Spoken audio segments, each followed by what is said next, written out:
Good afternoon and welcome to the bar. And we're in this series at the moment where we're really looking at the whole area of project and portfolio management tools, and whether it is project planning tools or resource management tools or agile tools or PPM platforms. It's the whole area of getting value from those tools. Do they really deliver you value, and how do you get more value from them?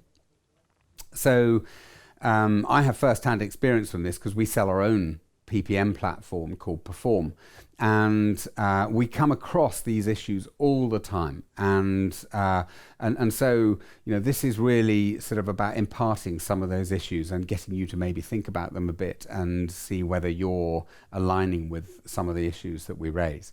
So what I want to look at today is something that comes up time and time again, and has done now for years and years and years since we've been involved in the whole area of tools within the change portfolios. And that is the concept of double keying.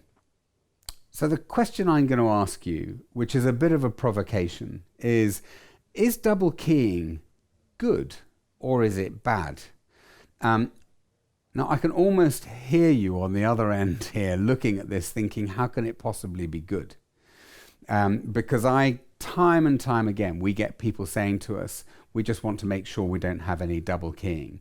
Well, that's an interesting one, because one of the counters that I often say to them is, what do you have at the moment?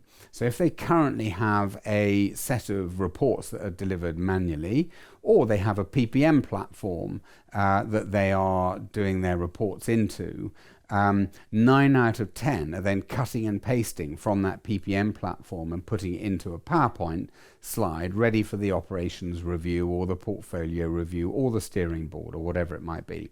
That on its own is already double keying. You're cutting and pasting from one into another. So already you're pulling from one to another. It's not an automated transfer of information. The second thing I would say, and more importantly I think, is this. There are different levels of messaging and description around a project or a program that need to operate at different levels. So the level that you would articulate in a steering group on a steering board pack is going to be different to the level you articulate at a board pack. And that might well be different to the level you articulate at the shareholder pack. So your message for a single message at the bottom end might be half a paragraph.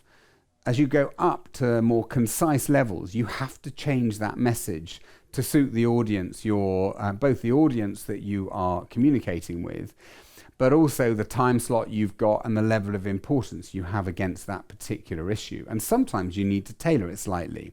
So often it's actually a good thing to double key, because it forces you to think about what level am I communicating with, and what's the message I want to communicate.